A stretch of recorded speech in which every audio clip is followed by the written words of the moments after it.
Welcome back to the Quintessential Quintuplets Anime Review Episode 15. Yeah, like with ReZero, I did not expect this one to be the final episode of the season. I mean, I highly suspected it would be the final episode due to the fact the first season had the same exact amount of episodes. Yep. The final episode of the season, the 12th episode, which is also the 24th episode of the series, Sisters War Part 2. Which this one pretty much finishes up the Kaito arc. Yes, the Kaito trip arc. Yep. An arc that only started just 2 episodes back. I'm not kidding about that. It seriously did. Yep. Now, this one basically, it adapted, like, pretty much what was skipped over from Chapter 68, mostly. They adapted pages 1, 3, and they also adapted 19 and 20. Well, actually 20 and 24, and that's pretty much it for 68.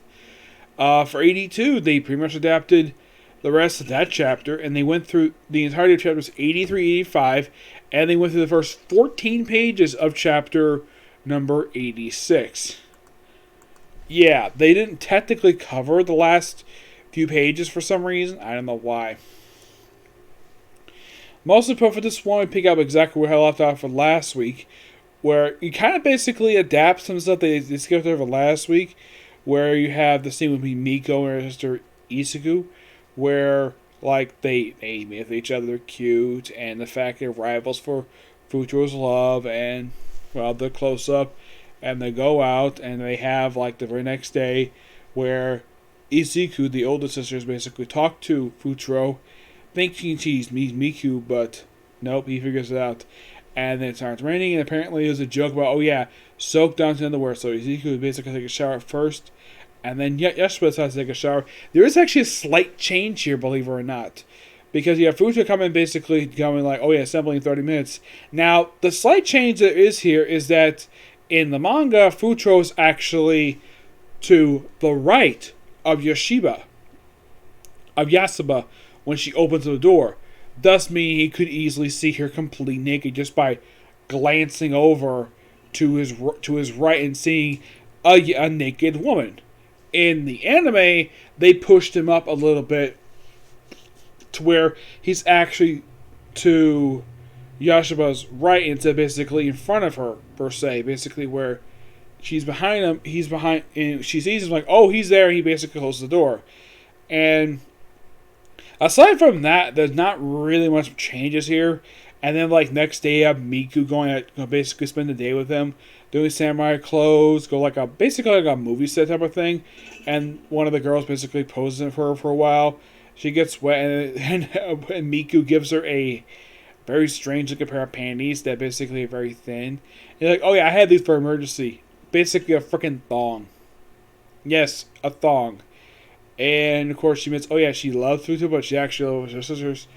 And this kind of in the way ends Miko's, like, let's just say her crush on Futuro. Because it's revealed in this episode that Yoshiba is the one in love with him, and she was also the one they also showed in flashback. Technically, she's the one who he met. She was in fact Rina. He does himself know that himself, but well, maybe heroes know. And we flash back toward the end of the Scrambled Eggs arc. We see him basically at the bell again. We also see a bit of the future where he's basically doing his marriage ceremony to one of the sisters. And you don't hear the voice because they actually have the voice muted. And they don't have... Basically, there's a page they cut here from chapter 68 where you have Risha, Futuro's younger sister, where she's like, hey, don't skip this part. I'm kind of glad they included in there because that probably was a fourth wall breaking one, but technically, yes. Pages 1 and 3 are adapted here. And they show that, oh yeah, him getting married to one of his sisters. And the way the anime portrays it, it seems like that Isuka was the one basically who tackled him, but no, that's not actually the case. So, with this one, they kind of in the way end the season, which I'm like, really? That's it? Yeah. So, This was actually a pretty good episode. I like basically episodes like this for an anime where they go on a trip like this to Kaito. One of several anime I've seen where characters go to freaking Kaito. Yes, K's Clothes has done it. Let's see. I'm trying to think what other series did this. I don't think it should. I know that. Well, even though it's not set in present day, Rushing Kenshin did this, and like a lot of our anime tend to basically have trips to Kaito. It's a great place to go to. As a matter of fact, the balcony they go to in I think it was like the start of this arc, that particular balcony has been visited by several different people. I think this is even visited in the series My Bride is a Mermaid. Yeah, the very balcony, a lot of characters. And it seems like almost any character who go to this particular temple, I'm not sure where in Kaito this is. This is probably one of the historic districts places of Kaito, where it seems like every character has to go here just because it's required, because it's a beautiful place. Yep. But in case season overall, this was a quite strange order, basically, when they adapted stuff. The first episode adapted entirely one arc. Yeah, I'm going to give my final thoughts in this season. Where the first episode, episode 13, covered the entirety of the Future Flashback, which is roughly 3 chapters.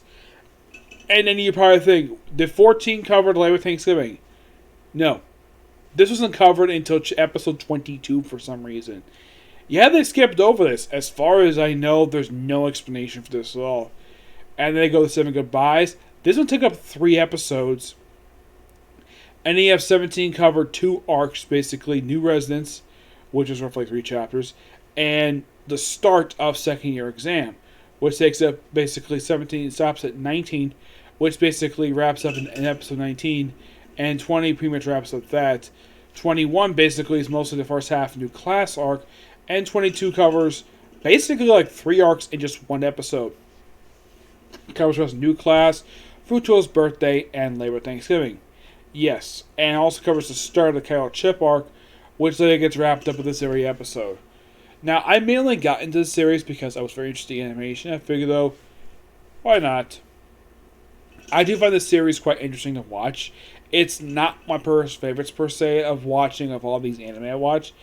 In the case of, I do get some enjoyment of watching this one. It's basically the characters reacting to each other. Yes, the show is a romantic comedy. I'm not really a big fan of romantic comedies. But this is just okay. It's not terrible of a series. There's actually one decent episode here. Now, I don't mind it's like high school hijinks or basically a field trip. That's perfectly fine. But I kind of wish this series... I like watch... Mainly I watch a lot of series for action purposes. This one, throughout this series, there's very little of it. And they mostly keep a lot of the manga here, with the exception of some chapters.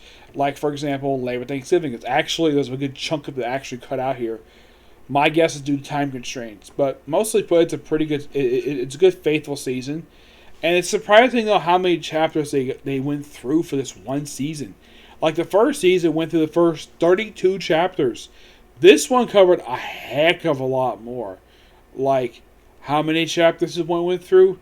This one went through approximately 54 chapters in 24 episodes, which that's a lot of chapters. Yes. Now, the thing is, there is roughly 4 arcs left. There's Quintuplets Flashback, Summer Vacation, School Festival, and Quintuplets World. Now, the thing is, I have not heard anything if there's going to be a 3rd season. I might mention at some point. But yeah, this is the end of basically this season for now. Well, this series from now until whenever they do season 3, which probably will adapt the rest of the series. I mean, I'm kind of happy the fact the series did adapt pretty much the rest of the whole manga, just because it ended last year. Like, oh, let's just adapt the rest of this whole freaking manga for like one entire season. I'm glad they didn't. Oh, in case you're curious to how many arcs they adapted this one, they adapted roughly 9 story arcs in 12 episodes. Yes, 9. Basically, most of the manga in just 12 episodes. Yep. I mean, how long does some of these last for?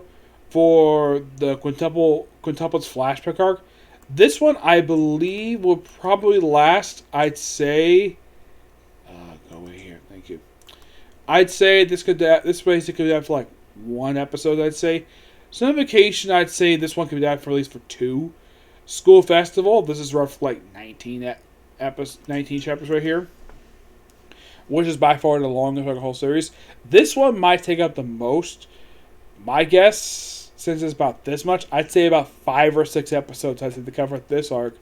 And as for the final arc, Quintuplets Were, which is roughly 8 chapters, this one I could see potentially in 2. So we have potentially here for like 1 more season to show. Yeah, at least 1.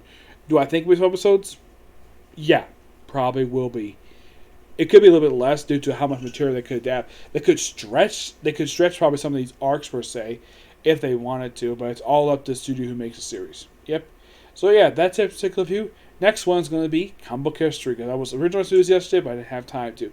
After that, you're sharing with the Princess, and that's going to be it for today for videos. Because now, normally I would have discussed Fire Force, basically. I thought it came out today, the final episode. Nope, it didn't. For some strange reason, it was not released today. I have no idea why, it wasn't. Okay? But see you next video. Bye.